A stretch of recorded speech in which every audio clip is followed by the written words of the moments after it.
So first of all, I want to thank you for taking time, because I know your doctor's probably going to yell at us for keeping you a little bit late, stopping with us and before you head to your doctor's appointment. But you are a busy man, Briggs. We're just talking off camera right now about everything you're doing. I don't know if the word advocate does you justice with everything you're going on. So take our viewers at home through everything that you're doing nowadays. Well, busy, I am in terms of advocacy. I'm busy on that side of things, but in terms of actually physically going out there working a 9 to 5, those are things that I can't do anymore. You. Yeah. Unfortunately, those are things that I'm not able to do anymore. And so, I just try to reach players as being an advocate and letting them know what resources are available to them. As far as, just being in the community, I have my foundation, the Free Holmes Foundation. We provide scholarships every year. We put our application online in the month of December. Kids have until February 16th in order to fill it out and send it back in. This past year, just a month ago, we signed 5 checks and sent those out for student scholarships. In April of next year, 2018, we have our Fiesta Explosion Comedy Explosion. That'll be at Laugh Out Loud. That's my annual fundraiser. Yeah. Great time because it's during those 10 days of Fiesta, and it's on that Thursday night before Battle of Flowers, and we're at Laugh Out Loud Comedy Club.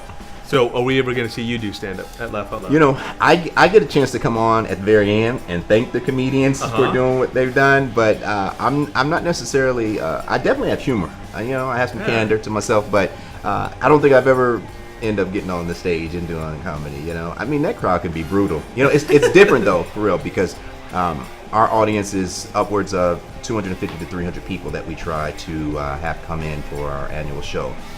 I'm used to being in crowds of like 60, 70, 80,000. So that crowd is a little small for me, you know what I mean? So, but for me, like I said, I enjoy the comedy aspect of it. It's something new that we've added to Fiesta.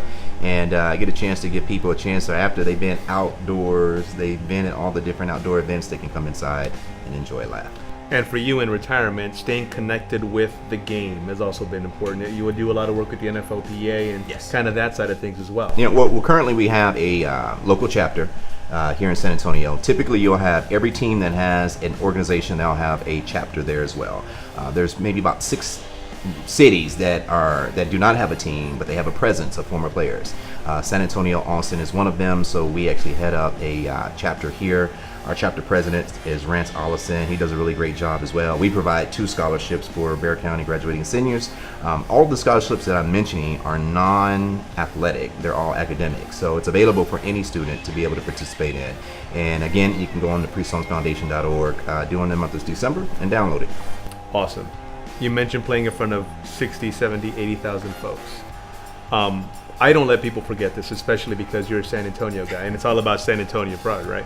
That run you had with the Chiefs, I don't think it's an exaggeration to say it might be the best 3-year stretch a running back's ever had when it comes to individual accomplishment. I know you're going to go to the team, you're going to credit the team, but in terms of the numbers you were able to put up during that stretch, off the charts, Bruce. Yeah, I appreciate that one. And then I think recently they did this side-by-side video where it had Adrian Peterson and had myself. They did a 3-year span.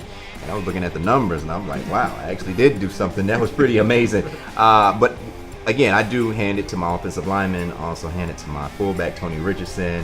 My blocking tight end, of course, which is Jason Dunn. A lot of people, even when I said this off record, you know what I mean? Even you said, well, is that Tony Gonzalez? And I'm like, Tony was there? No. Was it Tony there? Tony was not blocking for me. All he wanted to do was catch his passes and be the #1 tight end, the all-time receiving tight end in NFL. So he definitely had a little bit to do. But I would say every maybe 2 or 3 games, Tony would decide to block. But my blocking tight end was Jason Dunn. I noticed the Royals is there still a lot of allegiance to the Kansas City area? Absolutely. Yeah. Even though I'm no longer can call that my first home anymore because I'm now back in San Antonio, I do consider that my second home. And Kansas City has definitely been great for me. My career blossomed there. Starting in 2001, you mentioned the 3-year run that really was off the charts in terms of what we could do offensively. We also had Dante Hall, the Union Joey. I still watch his highlights of some of the things that he was able to do. He's a human video game, wasn't he? The way he was able to get out of things. So whenever I get a chance to go talk to students, typically they may put a highlight reel on. And those are the times where I remember the things that I was able to do. Because outside of that, I watched my plays in terms of being a student, watching the X's and O's, being very meticulous in terms of how I was breaking down the defense. So I really didn't look at the film as an entertainment. But now when I go speak to students and they put on a highlight reel, it reminds me of the things that I was able to accomplish. And so I think it's just great, and it motivates me to continue to be definitely a presence in the community and give back. You're watching Sports Tonight, San Antonio's only nightly 30-minute sportscast with exclusive sports coverage you won't find anywhere else.